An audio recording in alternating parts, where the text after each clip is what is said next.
Assalamu alaikum. Hello students, how are you? I am Fortuna Salija, lecturer in English department, Akhara Shri City Government College. Come here to take another online class for my students. Today I come here to take a class for my degree students because they are knocking me to take a class for them. So I decided to take an online class for them. And I hope that my class will help my students mostly. And I see that most of my students, above thousands of students, are following our class. So it is very hopeful to us, and I hope that my students will following our class and inspire us, and they can continue their studies, and I hope they will get something and learn something from our lessons. So let's go, we are going through our class. Okay, we are starting our class. Today my topic's name is frame WH question. Frame WH question. So আমি এখন তোমাদের সুবিধার জন্য যারা ডিগ্রিতে third ইয়ারে আছো তাদের জন্য কিছু টপিকস বা টিপস বলতে চাচ্ছি। অর্থাৎ আমাদের পরীক্ষাতে কি এক্সাম আসবে, এক্সামে কী আসবে সেই সম্পর্কে আমি কিছু ধারণা দিতে যাচ্ছি। কারণ আমরা পরীক্ষার খাতায় কি লিখব বা কিভাবে আমাদের এক্সামগুলো হবে সে সম্পর্কে অনেক কিছু জানো না, তো সেটা আমি ডিটেলস বলছি। যেমন ফার্স্টে আমাদের থাকবে একটা প্যাসেজে হবে আমাদের 10 মার্কস। নেক্সট আছে গ্রামারে 20 মার্কস। তারপরে আমাদের আছে রাইটিং পার্টে 50 মার্কস। তো টোটাল আমাদের হচ্ছে এখানে 80 মার্কস প্লাস 20 মার্কস হচ্ছে আমাদের ইন কোর্স নাম্বার। এভাবে আমরা 100 মার্কসের পরীক্ষা দিব। এই 20 মার্কস যেটা সেটা তোমরা পরীক্ষায় কলেজে আমাদের একটা ইন কোর্স পরীক্ষা হয়, সেখানে আমাদের একটা প্র্যাকটিক্যাল মার্কসের মতো ওই মার্কসটা অ্যাড হলেই তোমাদের 100 মার্কসের একটা পরীক্ষা হবে। তো প্যাসেজটা আমরা কী করব, প্যাসেজটা তো আমরা সবাই জানি যে প্যাসেজ কীভাবে আমরা অ্যান্সার দিব। প্যাসেজ আমাদের কিন্তু বইয়ের ভিতর থেকেও আসতে পারে বা বাইরে থেকেও আসতে পারে। তো ওগুলো আমরা ওখান থেকে কমন পড়তেও পারে, নাও পড়তে পারে।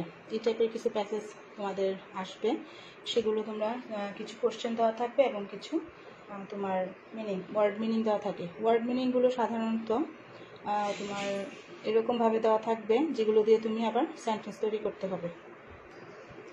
তো ওয়ার্ড মিনিংগুলো আমরা তো বুঝলাম। এবারে আমরা গ্রামার পার্টে কী আছে সে সম্পর্কে আলোচনা করে নিই।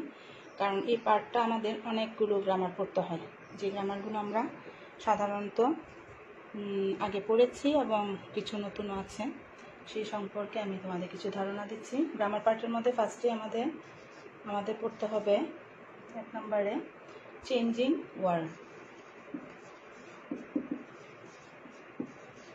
টোটাল মার্কস হচ্ছে 4। চেঞ্জিং ওয়ার্ড হচ্ছে তোমার নাউন থেকে ভার্ব থেকে অ্যাডজেক্টিভ, এই ধরনের ওয়ার্ড তোমরা চেঞ্জ করবে। চেঞ্জ করার পরে সেগুলো দিয়ে আবার সেন্টেন্স তৈরি করতে হবে। সেন্টেন্স তৈরি না করলে কিন্তু তোমাদের ফুল মার্কস তোমরা পাবে না, অর্থাৎ অনেক সময় মার্কস একদমই দিবে না। তো সেন্টেন্সটা তোমাদের তৈরি করতে হবে। দ্বিতীয়ত হচ্ছে আমাদের রিঅ্যারেঞ্জ সেন্টেন্সটাকে গুছিয়ে লিখতে হবে। উল্টাপাল্টা শব্দ দেওয়া থাকবে, সেটাকে তোমাদের গুছিয়ে লিখতে হবে। তৃতীয়ত হচ্ছে আমাদের right forms of verb.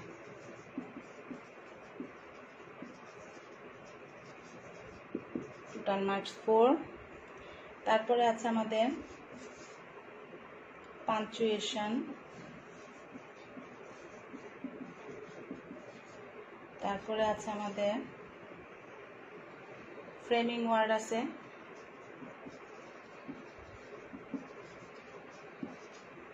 Total marks 4। তারপরে আছে synonym, antonym, or suffix prefix, এটাতে কিন্তু অর থাকে, হয়তো সিনোনিম অ্যান্টোনিম আসতে পারে অথবা সাফিক্স প্রিফিক্স, সেগুলো হবে। তারপরে আছে আমাদের ট্রান্সলেশন,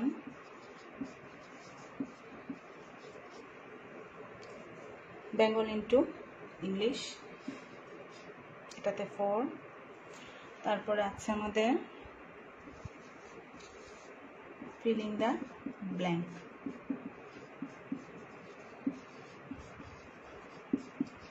এটা তো 4। তাহলে টোটাল আমাদের আসবে গ্রামার পার্ট 8টা গ্রামার পার্টের মধ্যে তোমাদের দিতে হবে টোটাল 5টাতে আমাদের টোটাল মার্কস হচ্ছে 20, 4 5 20। এখন আমরা এখান থেকে আমি তোমাদের সুবিধার জন্য একটু বলতে চাচ্ছি যে কোন পার্টগুলো তোমাদের জন্য বেটার হবে পড়তে। যেমন তোমরা পাঞ্চুয়েশন অবশ্যই করতে পারো, তারপরে রিঅ্যারেঞ্জ করতেই পারো, ফ্রেমিং ওয়ার্ড অবশ্যই পড়বে, তারপরে আছে তোমার translation, filling the blanks, right forms of verb. তার মধ্যে তুমি রিঅ্যারেঞ্জ, পাঞ্চুয়েশন, ফ্রেমিং ওয়ার্ড, তারপর ফিলিং দ্য ব্ল্যাঙ্ক, এগুলো ভালো করে পড়ে নিতে পারো। এগুলো কিন্তু আমাদের খুব ইজি একটা চ্যাপ্টার। আর right forms of verb easy, right forms of ভার্বের উপর আমি একটা ক্লাস নিয়েছিলাম, অনলাইন ক্লাস। তোমরা যারা সেই ক্লাসটা পাওনি, আমার অনলাইন ক্লাস নাম্বার 1, ওখানে দেখে নিও। সেইখানে আমি রাইট ফর্মস অফ ভার্ব সম্পর্কে অনেক ডিটেলস কিছু টিপস বা টপিকস দিয়েছি, সেগুলো তোমরা জেনে রাখলে আমার মনে হয় তোমাদের কিছুটা হলেও হেল্প হবে। এবারে চলো আমরা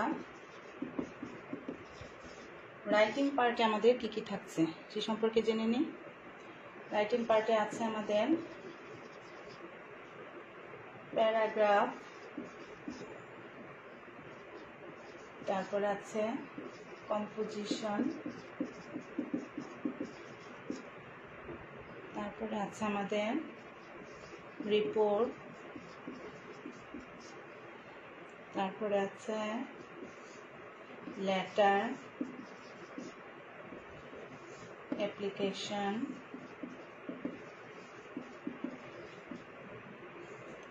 তারপরে আমাদের আছে ডায়লগ,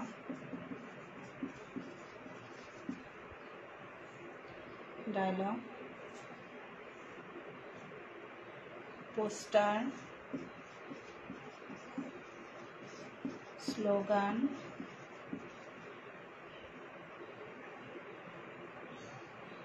স্লোগান, অথবা এখানে notice, advertisement, poster, slogan, notice, advertisement. আর আছে আমাদের অ্যাম্প্লিফিকেশন।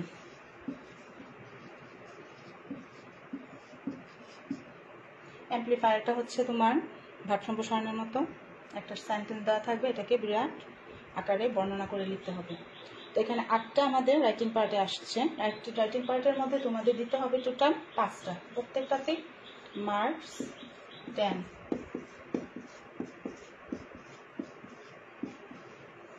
টোটাল মার্কস আমাদের 50, সেজন্য এখান থেকে আমরা 5টা দেব। 5টার মধ্যে তোমাদের জন্য বেটার কোনগুলো, যেমন লেটার পড়তে পারো, অ্যাপ্লিকেশন পড়তে পারো, ডায়লগ পড়তে পারো, পোস্টার, স্লোগান পড়তে পারো, আর প্যারাগ্রাফ, রিপোর্ট।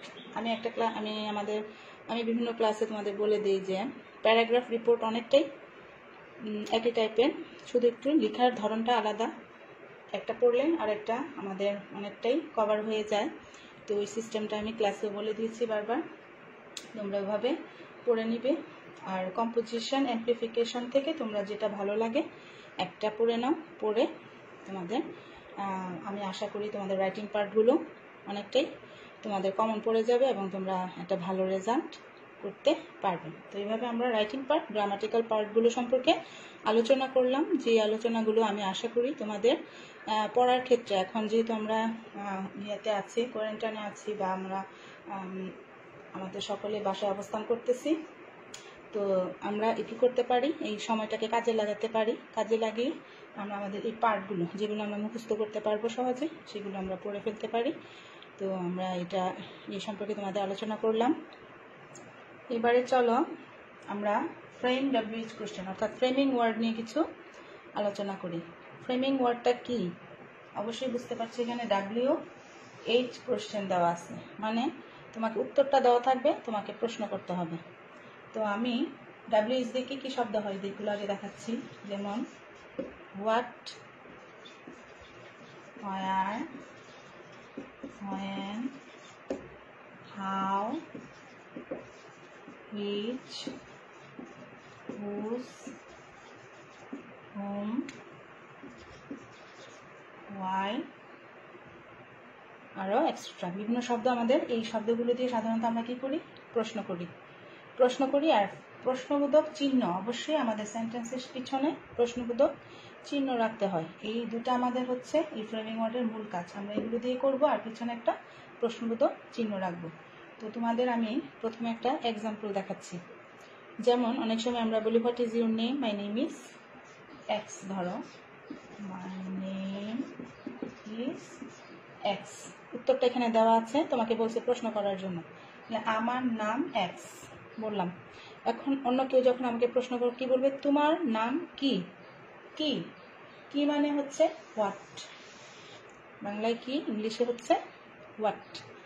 তাহলে তোমার নাম কি, নামটার কিন্তু এখানে উত্তর, আর আমাকে প্রশ্ন হচ্ছে হোয়াট। যখনই আমি যে উত্তরটা ধরবো সেই উত্তরটা বাদ দিয়ে বাকি শব্দগুলো সবই আমার অ্যান্সারে চলে আসবে, শুধু যেটা আমি উত্তর ধরবো সেটাকে বাদ রাখবো। যেমন আমি উত্তরের জন্য নিয়ে আসছি হোয়াট, সাথে সাথে ভার্ব বসাতে হবে, হোয়াট ইজ, ভার্ব বসালাম।